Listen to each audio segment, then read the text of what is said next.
नमस्कार। एनसीईआरटी के live interactive कार्यक्रम में आप सभी का स्वागत है।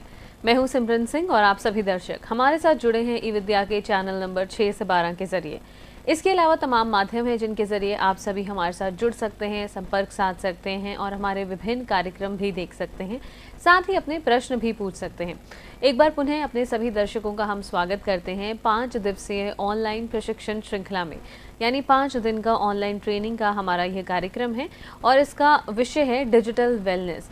हम सभी के लिए डिजिटल वेलनेस बहुत ज़रूरी है और डिजिटल वेलनेस के अंतर्गत ही मानसिक स्वास्थ्य और शारीरिक स्वास्थ्य पर भी चर्चा करना बहुत महत्वपूर्ण है। तो आज यानी तीसरे दिन की प्रशिक्षण श्रृंखला का हमारा विषय है डिजिटल स्पेस में शारीरिक स्वास्थ्य सुनिश्चित करना। यानी डिजिटल स्पेस में भी फिजिकल वेलबींग को आप कैसे मेंटेन कर सकते हैं, कैसे इसे सुनिश्चित किया जा सकता है कि आप शारीरिक रूप से भी स्वस्थ रहें। आज हमारी चर्चा का विषय यही रहेगा। और दर्शकों, एक बार आपको बता दें हमारे ट्रेनिंग सेगमेंट के बारे में और साथ ही ये भी जानकारी प्राप्त कर लें कि ट्रेनिंग के बाद हमारी कौन सी गतिविधि है यानी पोस्ट सेशन एक्टिविटी है जिसमें आप भाग ले सकते हैं। तो इसके बारे में अधिक जानकारी प्राप्त करने के लिए आप अपनी स्क्रीन पर देख सकते हैं हमारी CIET की वेबसाइट जो है वो यहाँ पर उपलब्ध करवाई गई है, ciet.ncert.gov.in। आप यहाँ पर एक्टिविटीज़ में क्लिक करेंगे और वर्कशॉप/ट्रेनिंग में यदि आप क्लिक करेंगे और आप इसे स्क्रॉल डाउन करेंगे तो यहाँ पर आपके समक्ष एक विकल्प उपस्थित है डिजिटल वेलनेस पर ऑनलाइन प्रशिक्षण। 8 जुलाई को इसकी शुरुआत हुई थी और 12 जुलाई को हम इस ट्रेनिंग सेगमेंट को ख़त्म करेंगे। तो यहाँ पर विभिन्न विषय आप सभी के लिए दिए गए हैं कि अलग अलग दिनों में हमने कौन कौन से महत्वपूर्ण विषय हैं जिन पर बातचीत की है। आज हमारी इस ट्रेनिंग श्रृंखला का तीसरा दिन है जिसमें हम डिजिटल क्षेत्र में शारीरिक कल्याण सुनिश्चित करना इस पर बातचीत कर रहे हैं। कौन भाग ले सकता है इसमें, चाहे आप विद्यार्थी हों, शिक्षार्थी, शिक्षक, प्रशिक्षक, अभिभावक, प्रशासक या कोई भी हो, आप भाग ले सकते हैं हमारी इस ऑनलाइन ट्रेनिंग कार्यक्रम में, हमारे साथ जुड़ सकते हैं। कार्यक्रम की अनुसूची यहाँ पर आपके लिए दी गई है जिसमें हम अलग अलग विषयों के सत्र की शीर्षक, उनके विशेषज्ञ, बैनर्स और प्रस्तुति के लिंक और साथ ही वीडियो लिंक्स भी आपके लिए यहाँ पर समय समय पर उपलब्ध करवा रहे हैं। आप कैसे जुड़ सकते हैं, कैसे भाग ले सकते हैं, उसके कई चरण हैं। पहला चरण है पंजीकरण। लिंक पर क्लिक करें और अपने आप को रजिस्टर करवाएं या फिर इस QR कोड पर भी आप स्कैन कर सकते हैं। दूसरा चरण है लाइव सत्र देखें और विषय के बारे में जानें। आप हमारे साथ हमारे कार्यक्रम में जुड़ सकते हैं PM ई विद्या चैनल नंबर 6 से 12 के जरिए, साथ ही NCERT ऑफिशियल और तमाम अन्य माध्यम यहाँ पर आपके लिए दिए गए हैं। तीसरा चरण है ऑनलाइन पाठ्यक्रम में नामांकन करें, सत्रोत्तर गतिविधि में भाग लें और प्रमाण पत्र प्राप्त करें। दर्शकों, दीक्षा पोर्टल पर एक हमारा ऑनलाइन पाठ्यक्रम है जो प्रारंभ होने वाला है और इसका लिंक भी जो है वो यहाँ पर अपलोड किया जाएगा। साथ ही आपको बता दें कि आप अपनी प्रतिक्रियाएं भी हमारे साथ साझा कर सकते हैं, अपना फीडबैक हम तक पहुंचा सकते हैं। ये चौथा चरण है और आप इस QR कोड को भी स्कैन करके अपनी प्रतिक्रियाएं यानी अपना फीडबैक हम तक पहुंचा सकते हैं। तो जैसा कि हमने आपको बताया कि आज ये ट्रेनिंग का तीसरा दिन है। आप हमारे साथ जुड़ना चाहते हैं, आप हमें कॉल भी कर सकते हैं। हमारे कॉन्टैक्ट नंबर लगातार हम अपनी स्क्रीन पर फ्लैश करते हैं। 8800440559 ये हमारा कॉन्टैक्ट नंबर है। साथ ही एक आधिकारिक email ID भी है जिसके ज़रिए आप अपने प्रश्न हम तक पहुंचा सकते हैं और ये email ID आपकी स्क्रीन पर भी उपलब्ध है training.helpdesk@ciet.nic.in। तो चलिए आज की विशेषज्ञ, आज की हमारी मेहमान से आपका परिचय करवाते हैं। हमारे साथ मौजूद हैं डॉक्टर दीपाली नेगी, DM व्यसन मनोरोग, रेजिडेंट एम्स नई दिल्ली से। नमस्कार मैम, बहुत बहुत स्वागत है आपका। नमस्ते। तो मैम, आज का जो हमारे ट्रेनिंग सेगमेंट के तीसरे दिन का विषय है यानी शारीरिक स्वास्थ्य सुनिश्चित करवाना डिजिटल स्पेस में, कितना महत्वपूर्ण विषय है ये। और जब हम डिजिटल वेलनेस की बात करते हैं तो शारीरिक स्वास्थ्य कैसे उससे जुड़ा हुआ है, हम चाहेंगे इस विषय पर आप अधिक जानकारी हमारे दर्शकों के साथ साझा करें। देखिए, डिजिटल स्पेस में आज का जो टॉपिक है हमारा, डिजिटल स्पेस में शारीरिक स्वास्थ्य सुनिश्चित करना, तो जो जिस युग में हम रह रहे हैं, डिजिटल युग, तो उसमें हम देखा गया है कि एक तो मानसिक दिक्कतें काफ़ी बढ़ रही हैं जिस युग में हम रह रहे हैं, पर उसके साथ साथ हमारी शारीरिक दिक्कतें भी बढ़ रही हैं। जैसे हमारी आंखों में प्रभाव पड़ रहा है, हमको कमर दर्द हो रहा है, हमारी सुनने में दिक्कतें आने लग गई है। तो ये सब बहुत सारी दिक्कतें हैं जो हम आजकल अपने क्लिनिकल प्रैक्टिस में देखते हैं। तो आज के सेशन में हम इसी विषय में डिस्कस करेंगे कि क्या क्या दिक्कतें हैं जो हमारे शरीर में हम देख रहे हैं और उससे हम कैसे बचें। तो ये हम इस सेशन में डिस्कस करेंगे। बिल्कुल, और हम चाहेंगे कि अपनी इस बातचीत को हम यहाँ पर आगे बढ़ाएं। तो शुरू करने से पहले जो 2 चीज़ें हैं, वो चीज़ मैं बोलना चाहूँगी। पहली जो चीज़ है वो है कि डिजिटल स्पेस और साइबर स्पेस। इन जो भी हम सेशन ले रहे हैं, ये 2 टर्म हम एक समान की तरह यूज़ कर रहे हैं कि डिजिटल स्पेस को हम साइबर स्पेस मान रहे हैं। ये 2 जो टर्म है वो एक अलग-अलग खोल क्यों नहीं टर्म रहा है। हूँ? जो डिजिटल स्पेस है उसका मतलब है जो हम स्क्रीन देखते हैं, आपके जो भी यंत्र हैं, जैसे mobile phones, computer, tablets, TV, तो आप स्क्रीन में कुछ देख रहे हैं, तो उसको हम बोलते हैं डिजिटल स्पेस। जबकि साइबर स्पेस है एक ऐसी, आप मान सकते हैं एक ऐसी दुनिया जिसमें आप जैसे इंटरनेट की मदद से और इन डिवाइसेस की मदद से, इन यंत्रों की मदद से आप किसी से बातचीत कर रहे हैं, कुछ कम्युनिकेशन कर रहे हैं, तो उसको हम मानते हैं साइबर स्पेस।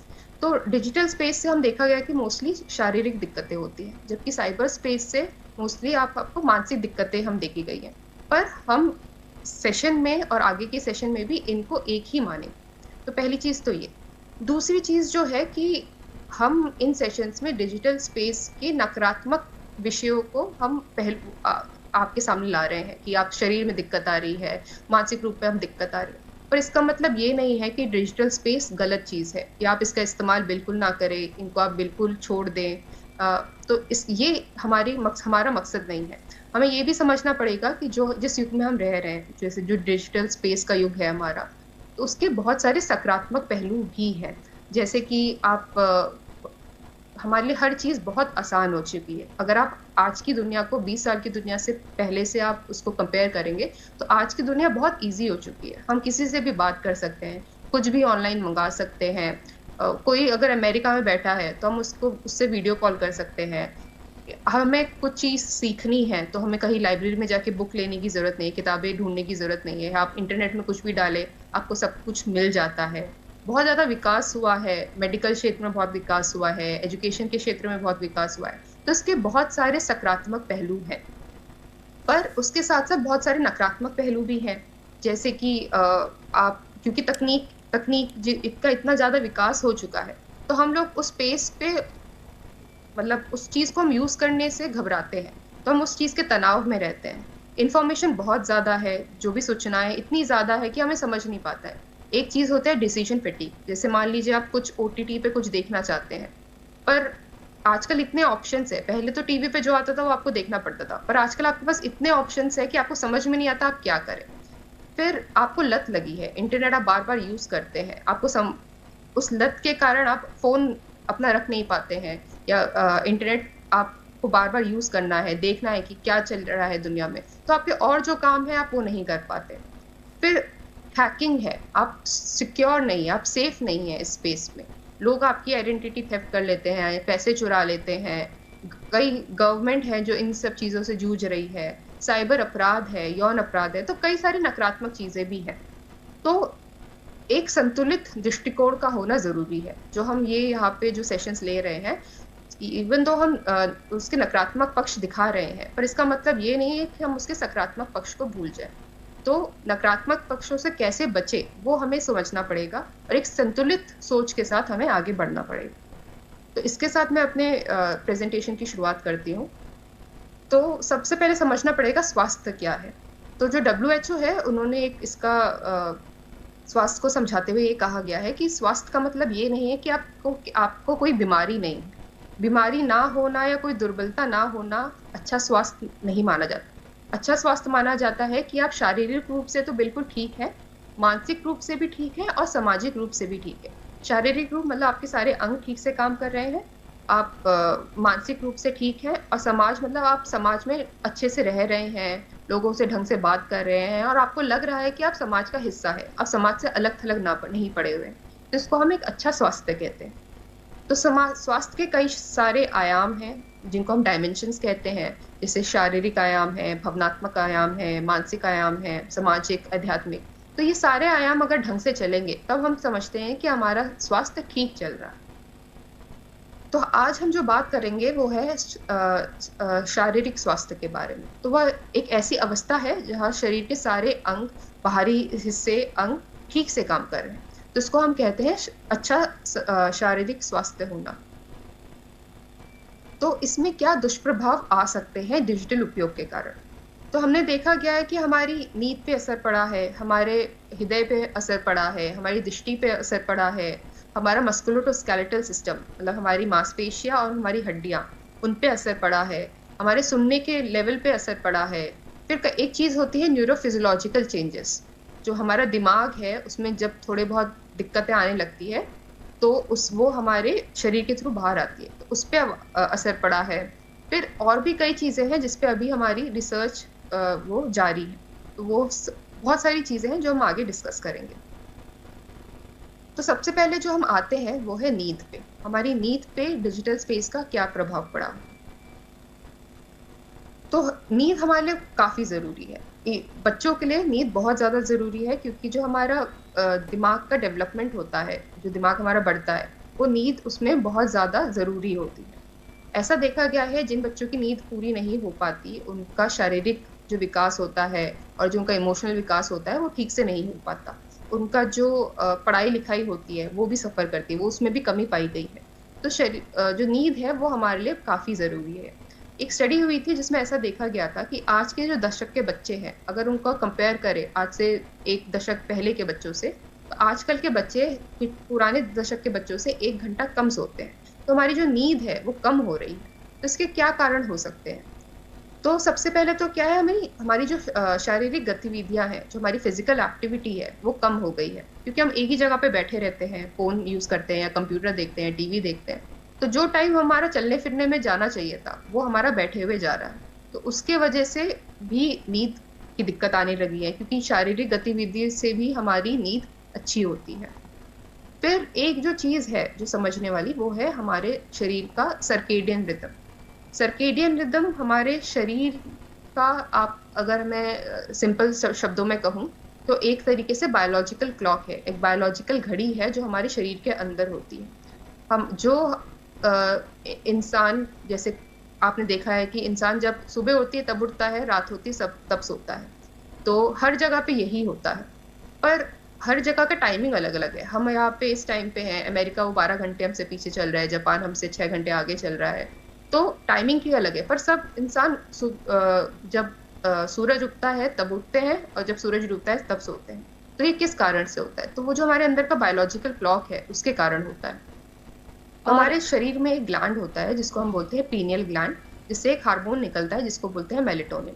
तो जब हमारे आंखों में रोशनी पड़ती है, सनलाइट पड़ती है, तो हमारा जो मेलेटोनिन है वो कम हो जाता है, जिससे हम थोड़ा हमारे सजग रहते हैं। पर जब अंधेरा हो जाता है, हमारे आंखों में रोशनी नहीं पड़ती, तब मेलेटोनिन रिलीज होता है हमारे पीनियल ग्लैंड से, जिससे हमें नींद आने लगती है। तो और मैम जो ये ऐसी स्थिति में कई बार ऐसा भी होता है कि आप बिस्तर पर लेटे हों, सोने की कोशिश कर रहे हो पर नींद नहीं आती, तो ऐसे जी में क्या कुछ किया जा सकता है। जी, देखिए वही जो ये लाइट है, मान लीजिए आप जो स्क्रीन, जो हमारी लाइट होती है, हम्म। सनलाइट होती है, वो एक इलेक्ट्रोमैग्नेटिक रेडिएशन होती है। तो जो हमारा मोबाइल फोन से भी या जो हमारे स्क्रीन से जो भी लाइट आ रही है, वो भी एक तरीके से इलेक्ट्रोमैग्नेटिक रेडिएशन ही होती है। तो वो जब लाइट हमारे आंखों में पड़ती है, मान लो आप रात को सोए हो और साथ में आप मोबाइल फोन यूज कर रहे हैं या टीवी देख रहे हैं, तो जो हमारी आंखें हैं वो इलेक्ट्रोमैग्नेटिक रेडिएशन जो हमारी स्क्रीन से निकल रही है उसको वो एक सनलाइट की तरह मानती है।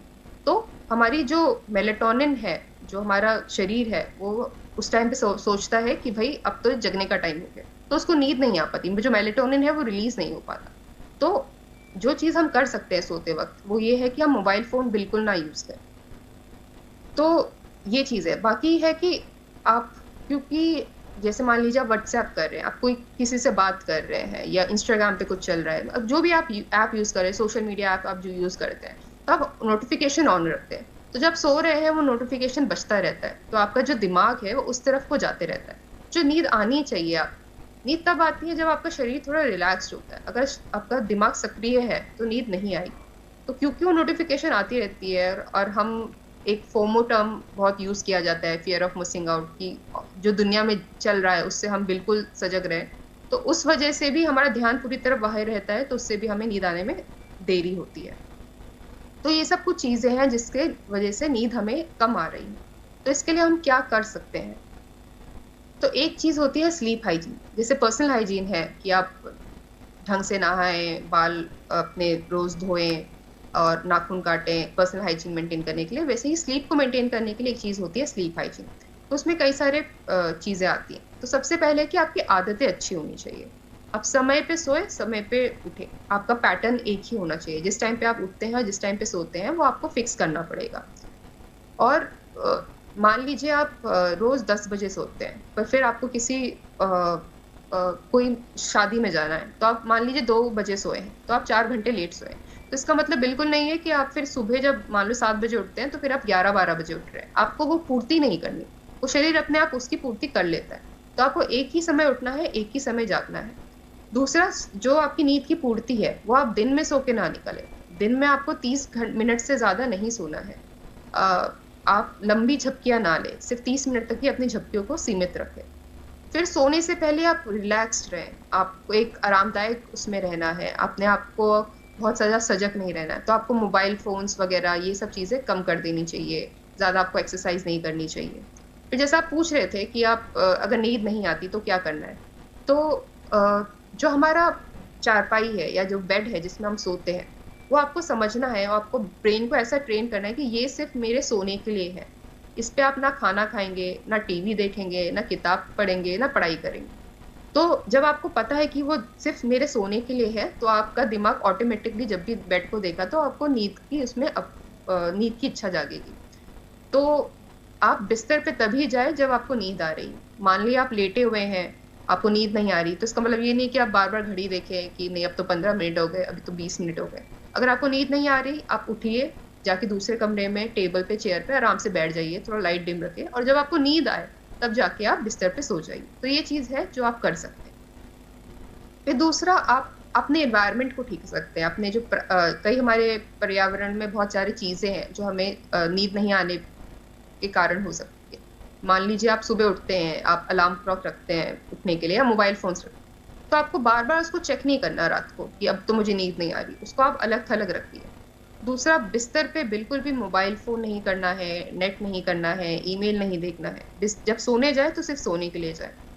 फिर अपना जो माहौल है उसको आप ठीक कर सकते हैं, जैसे कि आप अंधेरा थोड़ा कर सकते हैं, थोड़ा शांत वातावरण रखना है, थोड़ा ठंडा आप वातावरण रख सकते हैं, जिससे आपको नींद आने में मदद हो सकती है। कई लोग ऐसे होते हैं जिनको थोड़ी सी आवाज में उनकी नींद खुल जाती है। मान लो बाहर कुछ हॉन्क बज रहा है, गाड़ियां चल रही हैं, तो आपका ध्यान उस तरफ आकर्षित हो जाता है, तो आपको नींद नहीं आ पाती। तो आजकल कई व्हाइट नॉइस मशीन्स आती हैं, जिससे क्या होता है कि वो व्हाइट नॉइस मशीन चलती रहती है, तो आपका ध्यान बाहर की तरफ नहीं जाता।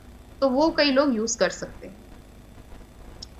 फिर व्यायाम, व्यायाम बहुत जरूरी है। आप एक्सरसाइजेस बहुत जरूरी है। आपको रोज व्यायाम करना चाहिए, या हफ्ते में 3 से 4 दिन तो आपको व्यायाम करना चाहिए। और 30 मिनट तक अच्छे से आपको हैवी एक्सरसाइजेस करने की जरूरत होती है, जिससे आपकी जो नींद की क्वालिटी है वो अच्छी हो जाती है। पर ऐसा नहीं कि आप सोने जा रहे हैं और उससे थोड़ा टाइम पहले ही आप बहुत जोरों से एक्सरसाइज कर रहे हैं। उससे क्या है, आप रिलैक्स नहीं रहेंगे, आपके हार्ट रेट इंक्रीज हो जाएगी, आप बहुत ज्यादा सजग रूप में हो जाएंगे, तो फिर वो नींद के लिए खतरनाक हो सकती है। तो आपको 2 से 3 घंटे पहले एक्सरसाइज करनी है, जिससे आपको गहरी नींद में मदद मिले। फिर ऐसे कई खाने पीने की चीजें होती है जिससे आप उत्तेजित हो सकते हो, जैसे कि मान लें आप मसालेदार खाना खा रहे हैं या बहुत हैवी खाना खा रहे हैं, तो उससे भी आपकी नींद डिस्टर्ब हो सकती है। तो ऐसा खाना खाने से 2 घंटे पहले तक आपको अवॉइड करना है। खाना एक रेगुलर टाइम पे आपको लेना है। आपको, जैसे जो बड़े लोग हैं वो सिगरेट ना पिए, बीड़ी ना पिए, क्योंकि वो आपके एक स्टिमुलेटिंग एजेंट होता है, वो आपको उत्तेजित करता है, तो नींद में आने में दिक्कत हो सकती है। शराब ना पिए। कई लोग शराब पीते हैं सोने के लिए, पर क्या है, शराब आपकी नींद को लॉन्ग टर्म में खराब करती है, बीच बीच में जगने लगते हैं, फिर आपको बिना शराब के नींद ही नहीं आती। तो शराब से बचे। कैफीन प्रोडक्ट से बचे, चाय, कॉफी, जो कार्बोनेटेड ड्रिंक्स होते हैं, शीतल पेय, चॉकलेट, इन सब से बचे। वो आपको सोने से 8 घंटे पहले तक नहीं लेना है। तो ये सब चीजें हैं जिससे आप अपने नींद को सुधार सकते हैं। फिर हम बात करते हैं आपके हृदय प्रणाली पे, कि आपके हृदय पे कैसा इफेक्ट आ सकता है। तो पहले जो हमने देखा गया था कि पहले हम बातें करते थे कि आप टीवी का पहले बहुत चलता था कि जो लोग बहुत ज्यादा टीवी देखते हैं वो मोटे हो जाते हैं, उनको डायबिटीज हो जाती है, उनको बीपी की दिक्कत आ जाती है। तो आज की दुनिया में टीवी के साथ साथ यही चीजें आपकी मोबाइल फोन्स, कंप्यूटर, टैबलेट्स, ये चीज भी इन सब चीजों में आ गया है। तो मेन चीजें जो है जिसका कारण है मोटापे के बढ़ने का, इंसुलिन का बढ़ने का, वो ये है कि हम चल फिर नहीं रहे, हम एक ही जगह बैठे रहते हैं, तो हमारी कोई शारीरिक गतिविधियां नहीं है। तो ये सबसे मेन कारण है। फिर बहुत सारे एड्स आते हैं टीवी पे, विज्ञापन आते हैं जो ऐसे चीजों को प्रमोट करते हैं जिसमें कैलोरीज आता है, न्यूट्रिएंट कम है, तो जिससे बच्चे आकर्षित हो जाते हैं, वो चीजें लेने की कोशिश करते हैं जो खाने पीने में जिसका दुष्प्रभाव पड़ता है। फिर काफी स्टडीज हुई हैं जिसमें देखा गया है कि जो बच्चे 3 घंटे से ज्यादा मीडिया यूज करते हैं, टीवी देखते हैं या गेमिंग करते हैं, उनमें हार्मोन होता है कॉर्टिसोल, वो अनियमित हो जाता है ना। कॉर्टिसोल क्यों जरूरी है? तो कॉर्टिसोल एक स्ट्रेस हार्मोन होता है। जब भी हमारी बॉडी में किसी प्रकार का स्ट्रेस होता है, जो स्ट्रेस से हमारा मतलब कुछ भी हो सकता है, जब भी हमारी बॉडी मतलब स्ट्रेस का मतलब ये नहीं कि आप परेशान हो, स्ट्रेस का मतलब ये जैसे मान लीजिए आपको पढ़ाई करनी है, आपका एग्जाम है, तो हमने देखा कि एक दिन पहले एग्जाम के आपकी बॉडी अचानक से आपको सब याद होने लगता है, सब कुछ आप मतलब थोड़ा ज्यादा सजग होता है, उस दिन नींद भी नहीं आती है ना। मान लो कोई आपको चोरी करने वाला है, तो उस टाइम पे अचानक से आप एनर्जी आ जाती है, आपका दिल तेज तेज से धड़कने लगता है। तो ये सब जो होता है वो कॉर्टिसोल हार्मोन के कारण होता है। तो कॉर्टिसोल जो हार्मोन है, जब उसको लगता है कि बॉडी को स्ट्रेस है, उसको किसी चीज की जरूरत है, तो बहुत सारी चीजें करता है, जैसे हार्ट रेट तेज कर देता है, बीपी बढ़ा देता है, शुगर का लेवल वो कर देता है, क्योंकि शुगर एनर्जी सोर्स होता है, तो शुगर का लेवल बढ़ा देता है। तो ये कॉर्टिसोल कुछ टाइम के लिए, ताकि आप उस स्ट्रेस से डील कर सको, इस चीज के लिए ये चीज इफेक्ट कॉर्टिसोल का होता है। पर ऐसा देखा गया है डिजिटल मीडिया से हमारा जो शरीर है वो एक कांस्टेंट स्ट्रेस के स्टेट में है, मतलब हमारा हमेशा ही स्ट्रेस में है हमारा शरीर है। तो कॉर्टिसोल हमेशा ही मतलब बहुत हाई लेवल पे है या लो लेवल पे है, तो अनियमित हो जाता है। तो उस वजह से क्या है, हमारा बीपी बढ़ रहा है, हमारा शुगर बढ़ रहा है, हमारा जो इंसुलिन है उसके लेवल में भी ऊपर नीचे हो रहा है। तो ये सब वजह से हमारा जो हृदय है उस पर इफेक्ट आने लग गया है। तो इसके लिए हम क्या कर सकते हैं? तो दो मेन चीजें हैं, एक तो है कि हम खाना हमारा गड़बड़ है, और एक हमारा हम चल फिर नहीं रहे। तो इन दो चीजों पे हमें काम करना पड़ेगा। तो एक होता है एनर्जी बैलेंस। एनर्जी बैलेंस का मतलब क्या है कि हम कितना उसका एनर्जी यूज कर रहे हैं, खा रहे हैं, तो खाने से हमें एनर्जी मिलती है, और हम उसको कितना यूटिलाइज करें, कितना उसको जाने दे रहे हैं, तो वो एक्सरसाइज से। तो जब खाना ज्यादा होगा, एक्सरसाइज कम होगी, तो हमारा वेट बढ़ेगा। जब हमारा खाना कम होगा, एक्सरसाइज ज्यादा होगी, तो हमारा वेट कम होगा। तो इस बैलेंस को हमें पाना है। तो सबसे पहले है कि हमारा भोजन स्वस्थ होना चाहिए। अब उसमें दिक्कत ये है कि एक तो पहले हमारा जो भारत देश है वो बहुत बड़ा है, हर जगह का अपना अपना कल्चर है, अपना अलग तरीके से खाना बनता है, अलग चीजें यूज होती है, कई चीजें में कुछ चीजें ज्यादा होती है, कई कई प्रदेश में चावल ज्यादा यूज होता है, कई प्रदेश में रोटी ज्यादा यूज होती है। तो हम ऐसा नहीं बोल सकते कि इसी टाइप का आप खाना खाओ। और सबकी टेस्ट प्रेफरेंस अलग होती है, सबको अलग अलग अगर एक जगह भी रह रहे हैं तो हर फैमिली के अपने अपने चॉइसेस होती हैं। तो हम कोई पर्टिकुलर डाइट नहीं बोल सकते। तो जो कर सकते हैं वो ये है कि आप अपने खाने में ताज़े फल यूज़ कीजिए, सब्जियां यूज़ कीजिए, साबुत अनाज यूज़ कीजिए, फैट वाली चीज़ें कम कीजिए, ठीक है, जिसमें कैलोरी ज़्यादा है पर पोषक तत्व कम है, उन चीज़ों को अवॉइड कीजिए। बिल्कुल आप बंद तो नहीं कर सकते, पर अवॉइड कीजिए। एक बैलेंस्ड तरीके से आपको चलना पड़ेगा। फिर कोई भी खाना अच्छा बुरा हम उसका लेबलिंग हम कर देते कि ये अच्छा खाना है, ये बुरा खाना है, पर बच्चों पे वो चीज़ें नहीं चलती। अगर आप बच्चों को बोलोगे चॉकलेट मत खाओ, आप जो है कार्बोनेटेड ड्रिंक्स मत पियो, या आप सिर्फ लौकी खाओ, हरी सब्जियां खाओ, तो ऐसे बच्चे नहीं मानते। और जिस चीज़ों के लिए आप मना करोगे उस चीज़ को वो ज़्यादा प्रेफर करेंगे। तो खाने को पहले तो अच्छा या बुरा लेबल नहीं देना है। आपको अच्छा खाना तो खाना ही है, पर थोड़ा थोड़ा जो चीज़ हम बोलते हैं कि ये बुरा खाना है, उसको भी हमें मतलब बच्चों के लिए हमें वो एक बैलेंस तरीके से चलना पड़ेगा। फिर बच्चों के लिए हम ये कर सकते हैं कि उनको ये बोलने के, कई घरों में ऐसा होता है कि जो बन गया आपको खाना ही खाना है, उनको जबरदस्ती हम खिलाते हैं। तो उनको क्या हम प्रिपेयर कर रहे हैं, क्या हम योजना बना रहे हैं, उसको खरीदने जाना, उसको तैयार करने में उनकी अगर हेल्प लेते हैं तो उनमें उस चीज़ के प्रति रुचि जागृत होती है। तो बच्चों को खाने में रुचि जागृत हम कर सकते हैं। और मैम जब हम बच्चों के स्वास्थ्य की बात करते हैं तो घर परिवार में तो इसका ध्यान रखा ही जाता है, साथ ही स्कूल्स में ऐसा क्या कुछ किया जा सकता है, कौन सी बेस्ट प्रैक्टिसेस को शामिल किया जा सकता है जिससे बच्चों के स्वास्थ्य का ध्यान रखा जाए? जी ठीक है, स्कूल बच्चा जो है बहुत सारी अपना टाइम स्कूल के अंदर बिताता है।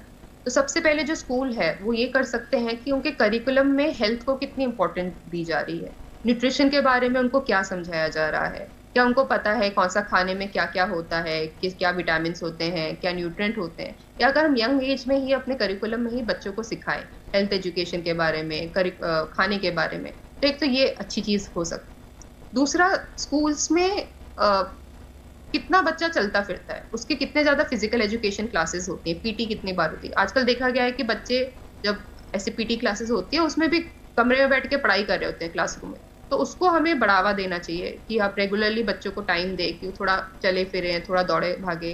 जो इंटरवल होता है, कितने मिनट का इंटरवल होता है, क्या उस टाइम पे बच्चा खेल पाएगा? थोड़ा बहुत खेल पाता है, घूमता फिरता है, वो बहुत जरूरी है। फिर आप कैसी जगह पे स्कूल है। बच्चे अगर चल के स्कूल आए या साइकिल करके स्कूल आए तो वो बहुत अच्छी बात है, पर कई बार स्कूल ऐसी जगह पे होता है जहाँ पे ये मुमकिन नहीं हो पाता। तो क्या सेफ स्पेस पे है, क्या आपके पास ग्राउंड है स्कूल में जहाँ बच्चा खेल सकता है? तो ये सब चीजें कुछ हैं जो स्कूल्स भी अपने लेवल पे कर सकती हैं बच्चों का शारीरिक रूप से उनका विकास करने में। तो अगर हम वही है, जो दूसरी चीज है वो है सक्रिय जीवन शैली या फिजिकल एक्टिविटी बढ़ाए। तो प्रॉब्लम आजकल ये है कि बच्चों के पास ना लोग हैं खेलने के लिए, ना ग्राउंड है खेलने के लिए। तो अगर ऐसा बच्चों को जिन बच्चों के दोस्त होते हैं, जिनके घर के आसपास फील्ड्स होते हैं, तो बहुत ज्यादा एक्टिव होते हैं। पर क्योंकि आजकल ऐसा है नहीं, तो बच्चे अपने घर में ही बैठे रहते हैं। तो पेरेंट्स ये कर सकते हैं कि उनको कुछ ना कुछ करवाते रहे, किसी उनको स्पोर्ट्स एकेडमी में ज्वाइन करवा सकते हैं, या बच्चों के साथ वो खुद भी खेल सकते हैं, या उनको वॉक पे ले जा सकते हैं। तो फैमिली को ये चीज देखनी पड़ेगी और बच्चों को कुछ ना कुछ देते रहिए। कुछ घर के कुछ काम की दुकान से कुछ ले आए, नीचे से कुछ ले आए, ताकि बच्चा चलता फिरता रहे। टीवी देखना, वीडियो गेम देखना, उसका एक टाइम लिमिट सेट करे कि ठीक है आप देखो, 1 घंटा देखो, 2 घंटा देखो, पर फिर इतने घंटे आपको खेलना भी है। शारीरिक व्यायाम काफी जरूरी है। तो इस चीज के लिए आपको बच्चों को प्रोत्साहित करने की जरूरत है। ऐसा देखा गया छोटे बच्चे तो चलो चल फिर लेते हैं, खेल लेते हैं, उनको ज्यादा हेल्थ के बारे में उतना वो नहीं होता। पर जब बच्चे टीनेज में पहुंचते हैं, एडोलसेंट एज में पहुंचते हैं, तब उनका अपनी हेल्थ के प्रति बहुत ज्यादा रुझान हो जाता है।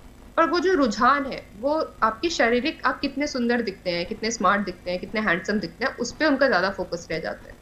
तो एक वेट कम करना, जैसे लड़कियां हैं कि मुझे इतना ही वेट चाहिए, लड़कों का भी रहता है कि हमें बाइसेप्स चाहिए या हमें बहुत ज्यादा अच्छी बॉडी बनानी है। तो वो इंटरनेट में आजकल बहुत सारी ऐसी डाइट है, खराब डाइट है, कि वो खाना ही छोड़ देते हैं या गलत चीजें यूज करने लग जाते हैं अपने को आकर्षित बनाने के लिए। तो ये चीजें अगर बचपन से ही हम एक सही दृष्टिकोण रखे अपने हेल्थ के बारे में, तो ये भी इस चीज पे भी काम किया जा सकता है। फिर आते हैं हम कि हमारी आंखों में क्या प्रभाव हो सकता है। तो जो हमारी आंखें हैं वो इतने टाइम तक किसी स्क्रीन को देखने के लिए बनी नहीं है। तो हमारी आंखों में एक चीज है जिसके हम कहते हैं कंप्यूटर विजन सिंड्रोम या डिजिटल आई स्ट्रेन। तो हमारी आंखों में बहुत ज्यादा स्ट्रेन आ जाता है जब हम बहुत टाइम तक किसी भी डिजिटल डिवाइस को देखते हैं। तो उससे क्या हो जाता है, हमारी आंख, सिर दर्द होने लगता है, आंखें सूखने लगती हैं, हमें दिखाई देना बंद हो जाता है, हमारे गर्दन में, कमर में दर्द होने लगता है। तो ये सब कंप्यूटर विजन सिंड्रोम के लक्षण हैं। और ये ज्यादातर किन लोगों में देखने को मिलता है?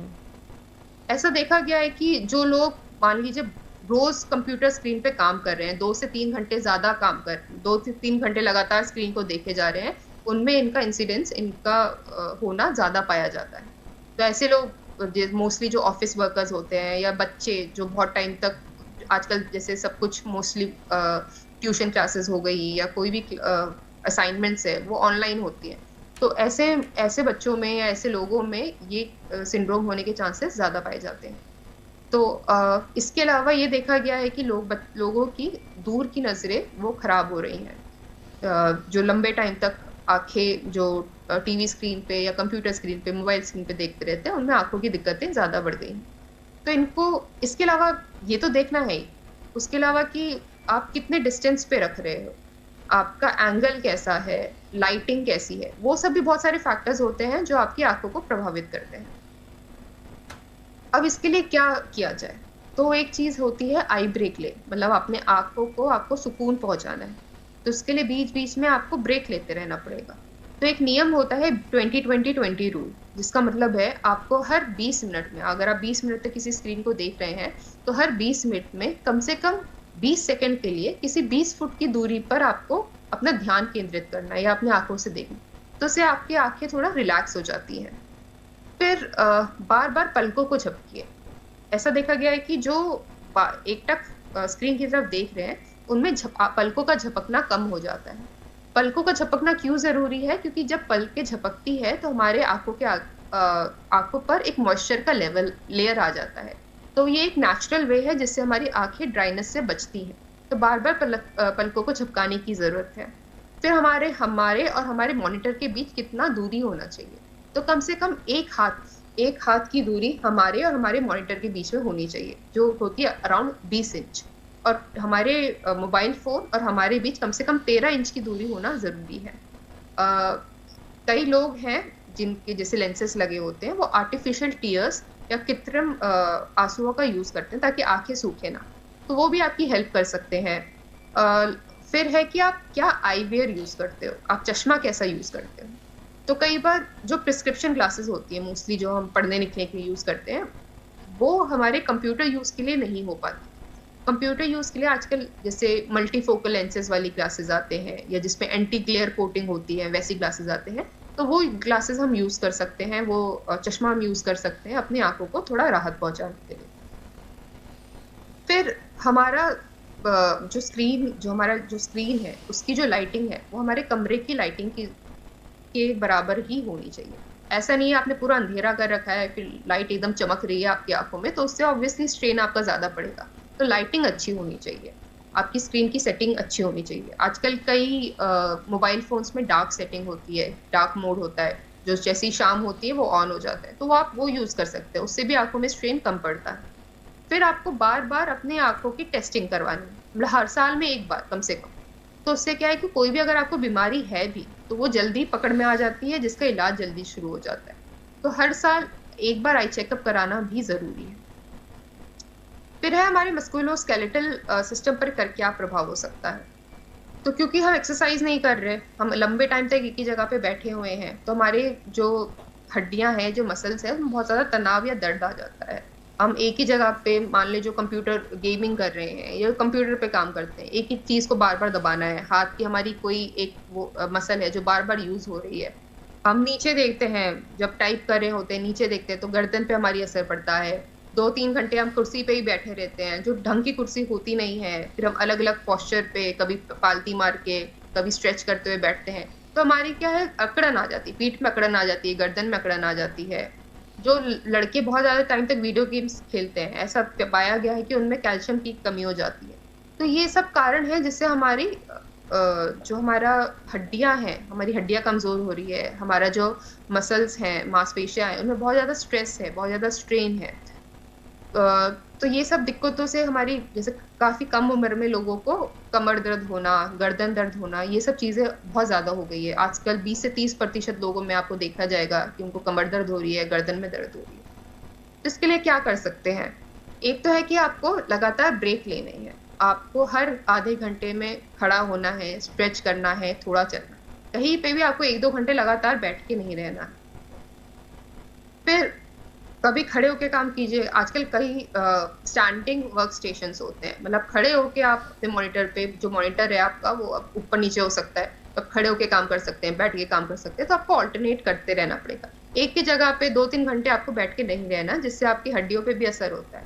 एक चीज होती है क्यूमुलेटिव स्ट्रेस, आप बहुत टाइम तक एक ही जगह पे बैठे रहते हैं, तो स्ट्रेस के कारण थोड़े थोड़े थोड़े उसमें दिक्कतें आने लगती है, और वो लॉन्ग टाइम में उसका असर फिर देखा जाता है। फिर आपका पोस्चर कैसा होना चाहिए? तो जैसे आपको स्क्रीन में दिख रहा है, एक तरफ है प्रॉपर पोस्चर, उचित मुद्रा, और एक तरफ पे है गलत पोस्चर। तो जो आपका आंखों का लेवल होना चाहिए, वो जो आपके मॉनिटर का टॉप है, या तो उसके लेवल पे होना चाहिए, या 20 से 18 डिग्री के डाउनवर्ड उस पे होना चाहिए, तो आपकी गर्दन पे असर ना पड़े। दूसरा, आपकी पीठ सीधी होनी चाहिए। आपके जो कुर्सी का एज है और आपकी जो घुटने हैं, उसमें थोड़ा सा डिस्टेंस होना चाहिए। आपके पाँव सीधे जमीन पे लगे होने चाहिए, ऐसे नहीं कि आप पालती मार के बैठे हैं। फिर आपकी कमर बिल्कुल सीधी होनी चाहिए। आपके जो कीबोर्ड है, वो आपके जो डेस्क है उससे थोड़ा दूर होना चाहिए, ताकि आपका हाथ थोड़ा सपोर्टेड वे पे रह सके। आप झुके हुए नहीं होने चाहिए, आपको कुबड़ तरीके से नहीं बैठना, आपको स्ट्रेट बैठना है। और अब इसके लिए अपनी जो बैक है उसको स्ट्रेट रखने के लिए बहुत सारी चीजों का भी इस्तेमाल कर सकते हैं। फिर आपको जो सेटिंग है, मान लीजिए आपको कोई चीज बार बार कंप्यूटर पे काम कर रहे हैं, आपको कोई चीज बार बार, आपको पेन चाहिए या कोई स्टेपलर चाहिए, तो आपको अपने वो आसपास रखना है ताकि आप बहुत ज्यादा स्ट्रेच ना करें, बहुत ज्यादा उठे ना, बहुत ज्यादा मतलब हाथ जोर से आप स्ट्रेच ना करें, तो वो चीजें आपको आसपास रखनी चाहिए। मान लीजिए आप कुछ कॉपी कर रहे हैं, तो वो डॉक्यूमेंट आप किसी डॉक्यूमेंट फोल्डर पे रख सकते हैं, ऊपर को रख सकते हैं, ताकि आपको नीचे बार बार ना देखना पड़े, आपकी गर्दन पे असर ना है। इसके अलावा बहुत सारे एक्सरसाइजेज आजकल इंटरनेट पर उपलब्ध हैं जिसमें आप स्ट्रेचेस कर सकते हैं, डेस्क पे बैठे बैठे एक्सरसाइज कर सकते हैं, तो ये सब आपके मस्कुलोस्केलेटल सिस्टम के लिए अच्छी होगी। फिर सुनने में क्या दिक्कत आ सकती है, तो आजकल हम बहुत ज़्यादा ईयरफोन्स यूज़ करते हैं। ईयरफोन्स के कारण वैसे तो ईयरफोन्स अगर आप सोचते हैं कि हाँ ठीक है हम तो कम ही यूज़ में करते हैं, बहुत ज़्यादा हम यूज़ नहीं कर रहे हैं, तो एक चीज़ होती है नॉइस इंड्यूस्ड हियरिंग लॉस। तो अगर बहुत तेज़ डेसिबल में हम साउंड को मेजर करते हैं, तो अगर बहुत ज़्यादा तेज़ साउंड है तो थोड़े से ही आप टाइम पे वो आपके कानों को प्रभावित कर सकते हैं। पर अगर आप कम भी साउंड बहुत लंबे टाइम तक सुन रहे हैं, मान लो 60 डेसिबल से ज्यादा का साउंड आप बहुत लंबे टाइम तक सुन रहे हैं, तो उससे भी हमारे कानों में प्रभाव आ सकता है। तो उसको कंट्रोल करने के लिए आप कर सकते हैं, एक चीज होती है 60-60 रूल। तो उसमें जो भी आप जिस भी डिवाइस से गाना सुन रहे हैं उसमें एक मैक्सिमम लिमिट होती है कि आप इतना लिमिट तक का गाना मैक्सिमम है, इतना वॉल्यूम आपका मैक्सिमम जा सकता है। तो उस मैक्सिमम लिमिट के 60% लेवल पे ही आपको गाना सुनना है, उससे ज्यादा नहीं करना। और 60 मिनट से लगातार गाना नहीं सुनना, 60 मिनट में आपको बंद कर देना। तो वॉल्यूम को आपको कंट्रोल करके रखना है, टाइम को आपको कंट्रोल करना है।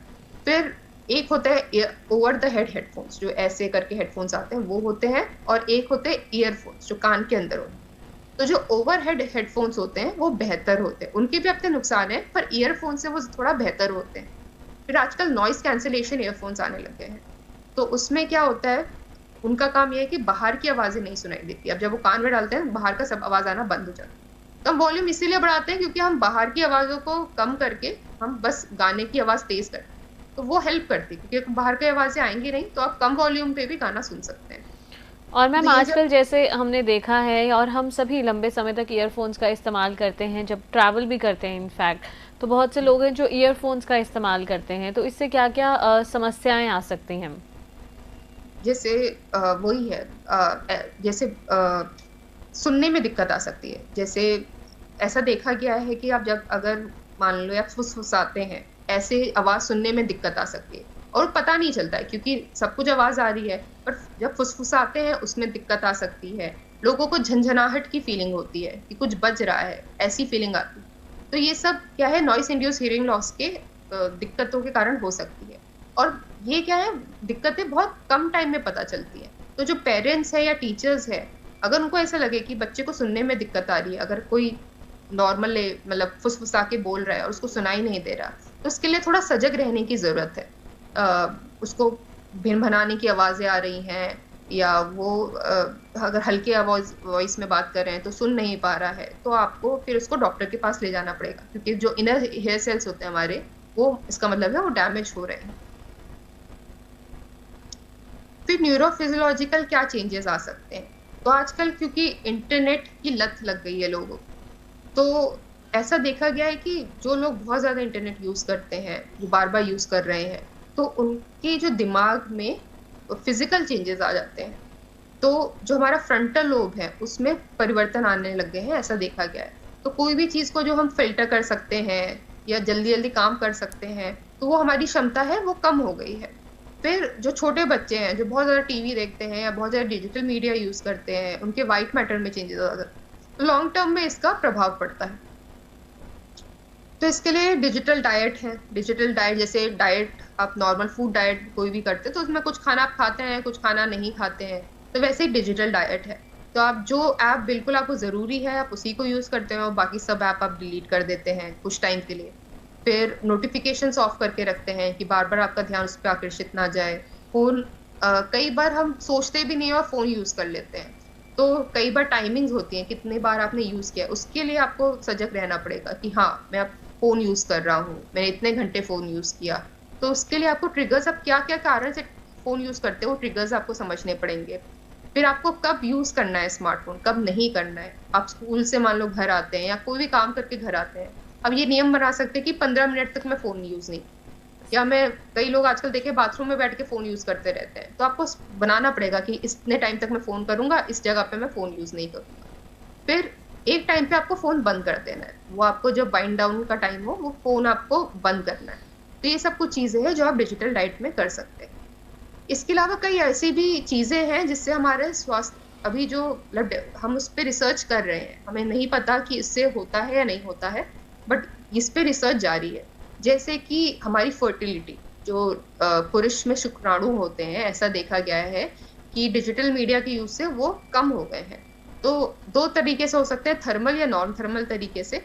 हमारा जो टेम्परेचर है, जो लड़कों का टेम्परेचर होता है स्क्रॉटल स्कैन का, वो हमारे जो बॉडी टेम्परेचर है उससे थोड़ा कम रहता है, पर वो टेम्परेचर बढ़ रहा है, तो हमारे जो उनके जो शुक्राणु हैं लड़कों के, वो कम विकसित हो रहे हैं। इसके अलावा उनके डीएनए में भी, शुक्राणु के डीएनए में भी थोड़ा नुकसान पहुंच रहा है डिजिटल मीडिया के कारण, तो जो फर्टिलिटी है वो इफेक्ट हो रही है। फिर जो इलेक्ट्रोमैग्नेटिक रेडिएशन की हम बातें कर रहे थे, जो मोबाइल फोन से माइक्रोवेव रेंज पे जो निकलती हैं किरणें, वो ऐसा देखा गया है वो कैंसर जनक हो सकती है। पर अभी इस पे रिसर्च जारी है, पर ऐसा देखा है WHO ने, जो IARC ने जो रिसर्च की थी, उसमें ऐसा देखा गया है कि वो जो किरणें हैं वो कैंसर जनक हो सकती है। फिर ऐसा भी देखा गया है कई स्टडीज में कि डिमेंशिया, जो कई टाइप के डिमेंशियाज होते हैं, तो लोगों में टाइम से पहले डिमेंशिया आने लग गया है। तो ये सब है, चीजें हैं, ये भी शारीरिक इफेक्ट है, पर इन पे अभी काम जारी है। तो हम क्या कर सकते हैं? तो बेसिकली क्या है, हमें डिजिटल, अपनी जो हम चीजें यूज कर रहे हैं, हमारे डिजिटल प्रैक्टिसेस हैं, उसको हमें अच्छे ढंग से, उसको हमें अच्छी प्रथाएं उसको यूज करनी है। जैसे कि टीवी लैपटॉप को आप कमरे में यूज ना करें, बच्चों को एक टाइम दें कि इस टाइम पे आपको यूज करना है। अब रोक तो बिल्कुल नहीं सकते हो, तो इस टाइम पे यूज करना है, इस टाइम पे आपको यूज नहीं करना है। आपको डिजिटली रूप से अपने आप को डिस्कनेक्ट करने की, ऑनलाइन और ऑफलाइन एक्टिविटी का एक संतुलित होना चाहिए। आपको फिजिकल एक्टिविटी भी करनी है और आपको ऑनलाइन भी रहना है, तो वो चीज में एक बैलेंस होना चाहिए। आप फोन के साथ ना सोए, ठीक है, टाइम टाइम पे आपको अपनी शारीरिक गतिविधियों को करना है, ब्रेक लेना है। बच्चों के साथ लगातार बात करने की जरूरत। कई बार माँ बाप को पता भी नहीं होता बच्चे को ये दिक्कतें आ रही है, क्योंकि बच्चे खुद भी नहीं समझ पाते। अगर उनको सुनाई नहीं दे रहा है, आंखों में दिक्कत हो रही है, बच्चों को नहीं समझ में आता, तो माता पिता को या टीचर्स को इस चीज के बारे में उनसे बातें करते रहनी चाहिए। उनको थोड़ा सजग रहना पड़ेगा कि उसको कोई शारीरिक दिक्कत आ रही है या नहीं। फिर सुरक्षा पे ध्यान दें, साइबर सिक्योरिटी क्या होती है, क्या आप कर सकते हो कंप्यूटर पे, क्या नहीं कर सकते हो, बच्चों को ये ढंग से बताने की जरूरत होती है। उसके जोखिम क्या है, आपको कैसे प्राइवेसी रखनी है, गोपनीयता रखनी है, ये आप, एक पेरेंटल कंट्रोल आता है, वो पेरेंट्स को लगा के रखना चाहिए इंटरनेट में, ताकि वो गलत चीजें ना देखें। फिर ना खुद गलत सूचना दिए, उन चीजों से बचे भी रहे। तो आप क्या एप्स यूज कर रहे हो, उसको भी आपको लिमिट करके रखना है।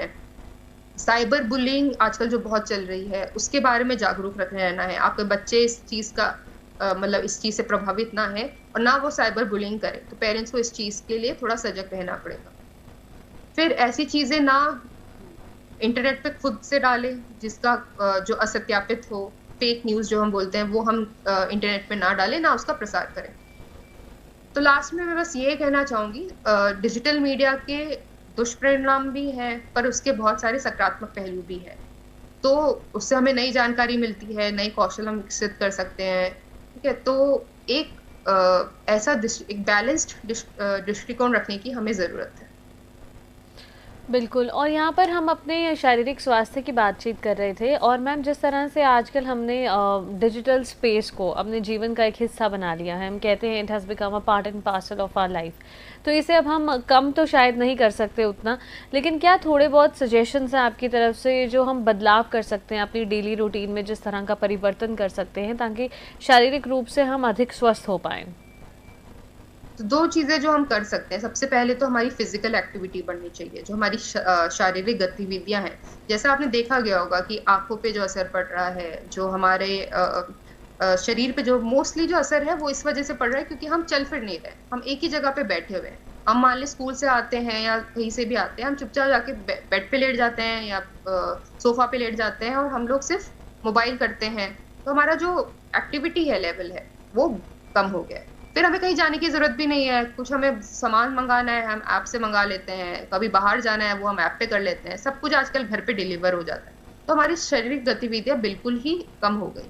तो जो चीज हम मेनली कर सकते हैं वो है एक्टिविटी लेवल बढ़ाने। खाना पीना हम अच्छा कर सकते हैं अपना, और डिजिटल डिटॉक्स जैसे हमने बोला, डिजिटल डाइट, हमें समझना पड़ेगा क्या चीज जरूरी है क्या चीज जरूरी नहीं है। बिना डिजिटल उसके हम रह नहीं सकते, हमें वो बहुत जरूरी है लोगों से कनेक्ट करके रखना। आप बोलेंगे व्हाट्सएप ही नहीं करूंगा, पर आजकल व्हाट्सएप पे आप वीडियो कॉल करते हैं तो आप कैसे उससे बच के तो नहीं रह सकते, पर उसको आप लिमिट कर सकते हो। बच्चों के लिए भी आप लिमिट कर सकते हो कि आपको 2 घंटे ही यूज करना है। खुद के लिए भी आपको रूल्स बनाने पड़ेंगे कि हाँ मुझे इतने देर ये करना है, इतने देर ये नहीं करना। तो आपको अप्रोप्रिएट टाइम देना पड़ेगा, बैलेंस तरीके से अपना ऑनलाइन और ऑफलाइन जिंदगी आपको चलानी पड़ेगी। बिल्कुल, जब हम डिजिटल स्पेस की बात करते हैं तो इसके कई सकारात्मक पहलू भी हैं और इसके कई नकारात्मक पहलू भी हैं। तो ये चुनाव आपको करना है कि आप किसे चुनना चाहते हैं, किस तरह से अपना जीवन आप व्यतीत करना चाहते हैं। डिजिटल स्पेस और सोशल मीडिया प्लेटफॉर्म्स आजकल हम सभी के लिए बहुत ज़रूरी हो गए हैं, लेकिन साथ ही ये सुनिश्चित करना भी बहुत ज़रूरी है कि आप मानसिक और शारीरिक रूप से भी स्वस्थ रहें और डिजिटल वेलनेस को भी हम प्रमोट करते रहें। बहुत बहुत धन्यवाद आपका डॉक्टर दीपाली नेगी हमारे साथ आज की चर्चा में बने रहने के लिए। बहुत बहुत शुक्रिया। थैंक यू, धन्यवाद। और जितने भी दर्शक आज हमारे साथ बने हुए थे 5 दिवसीय ऑनलाइन प्रशिक्षण श्रृंखला के इस तीसरे दिन में, आप सबका भी बहुत बहुत धन्यवाद। इससे पहले कि अपने इस सत्र को यहाँ पर विराम दें, एक विशेष जानकारी है आप सभी के लिए। आप एक बार अपनी स्क्रीन पर देखें, यहाँ पर CIET का आधिकारिक वेबसाइट जो है वो आपकी स्क्रीन पर उपलब्ध करवाया गया है, ciet.ncrt.gov.in। इस वेब पेज पर यदि आप जाएंगे और यहाँ पर बहुत से महत्वपूर्ण लिंक्स और विकल्प जो हैं वो आपके लिए दिए गए हैं। एक्टिविटीज़ पर क्लिक करें और वर्कशॉप/ट्रेनिंग पर क्लिक करें। यदि आप इस पेज को स्क्रॉल डाउन करते हैं तो यहाँ पर आप देख सकते हैं कि 8 से 12 जुलाई आपके लिए 5 दिवसीय ऑनलाइन प्रशिक्षण श्रृंखला जो है वो यहाँ पर है डिजिटल वेलनेस पर। तो यदि आप इस पर क्लिक करते हैं, इस लिंक को स्क्रॉल डाउन करते हैं, तो जितने भी महत्वपूर्ण विषय अपनी इस प्रशिक्षण श्रृंखला के अंतर्गत जिन पर हम बातचीत कर रहे हैं वो यहाँ पर आपके लिए उपलब्ध हैं। जैसे कि आप देख सकते हैं कि आज हमने बात की शारीरिक स्वास्थ्य के बारे में, कल बातचीत का विषय रहेगा डिजिटल क्षेत्र में मानसिक स्वास्थ्य संबंधी चिंताएं। और दर्शकों साथ ही आपको बता दें कि एक मूल्यांकन है आप सभी के लिए और एक ऑनलाइन पाठ्यक्रम है जिसमें आप हिस्सा ले सकते हैं। तो यदि आप विद्यार्थी हैं, शिक्षक, शिक्षक प्रशिक्षक, अभिभावक, प्रशासक या आम नागरिक, आप सभी इसमें रुचि लेना चाहते हैं, आप सभी इसके साथ जुड़ सकते हैं। तो कार्यक्रम की जो अनुसूची है वो आप सभी के समक्ष यहाँ पर प्रस्तुत की गई है, जिसमें हमने 3 दिन के प्रेजेंटेशन यानी प्रस्तुति के लिंक और वीडियोज़ के लिंक भी आप सभी के लिए यहाँ पर अपलोड किए हैं। यदि किसी कारणवश आप हमारी वीडियोज़ नहीं देख पाते हैं, हमारे लाइव सत्र में नहीं जुड़ पाते, तो NCERT ऑफिशियल यानी हमारे आधिकारिक YouTube चैनल के जरिए आप हमारे साथ जुड़ सकते हैं, या फिर इस वेबसाइट पे ये वीडियो लिंक्स भी आपके लिए दिए गए हैं जिस पर आप क्लिक करेंगे और आप तुरंत हमारी वीडियो देख पाएंगे। तो आप कैसे भाग ले सकते हैं, हमारे पाठ्यक्रम में कैसे जुड़ सकते हैं, मूल्यांकन के लिए कैसे आप भाग ले सकते हैं, इसके कई महत्वपूर्ण चरण हैं। सबसे पहले है पंजीकरण, अपने आप को पंजीकृत कराएं यानी रजिस्टर करवाएं। हमारे विभिन्न लाइव कार्यक्रम हैं जिसमें आप हमारे साथ जुड़ सकते हैं, और ऑनलाइन पाठ्यक्रम में आप नामांकन करें, सत्रोत्तर गतिविधि में भाग लें और प्रमाण पत्र प्राप्त करें। एक बार आपको पुनः बता देते हैं कि दीक्षा पोर्टल पर प्रारंभ होने वाले ऑनलाइन पाठ्यक्रम में हम जुड़ सकते हैं। आप हमारे साथ ज़रूर जुड़िए, क्योंकि अंतिम दिन यानी शाम 7 बजे 12 जुलाई को ये पाठ्यक्रम का लिंक जो है वो यहाँ पर अपलोड कर दिया जाएगा। आप इसमें शामिल हों, हमारी सभी 5 वीडियोज़ देखें और अंतिम मूल्यांकन में भाग लें। केवल 3 बार आप इस मूल्यांकन को, इस गतिविधि को अटेम्प्ट कर सकते हैं। यदि 70% या उससे अधिक अंक आप इसमें प्राप्त करते हैं तो आप सभी को हमारी ओर से यानी CIET NCERT की ओर से एक प्रमाण पत्र भी प्राप्त होगा। और आप अपनी प्रतिक्रियाएं ज़रूर हमारे साथ साझा कीजिए। हम हमेशा कहते हैं आपका फीडबैक और आपकी प्रतिक्रियाएं हमारे लिए बहुत महत्वपूर्ण हैं। तो दर्शकों, ऑनलाइन प्रशिक्षण श्रृंखला के अपने इस तीसरे दिन के सत्र को हम यहीं पर समाप्त करते हैं और आपको बता दें कि कुछ ही क्षणों में हम फिर से हाजिर होंगे एक और विशेष कार्यक्रम लेकर। सहयोग का यह कार्यक्रम रहेगा which is aimed at providing mental well-being and also ensuring psychosocial support to all the learners, all the audiences who keep on connecting with us. Well, it's a special initiative by Ministry of Education, Government of India. So stay connected and keep watching eVidya channels. We will be right back within few minutes. Namaskar.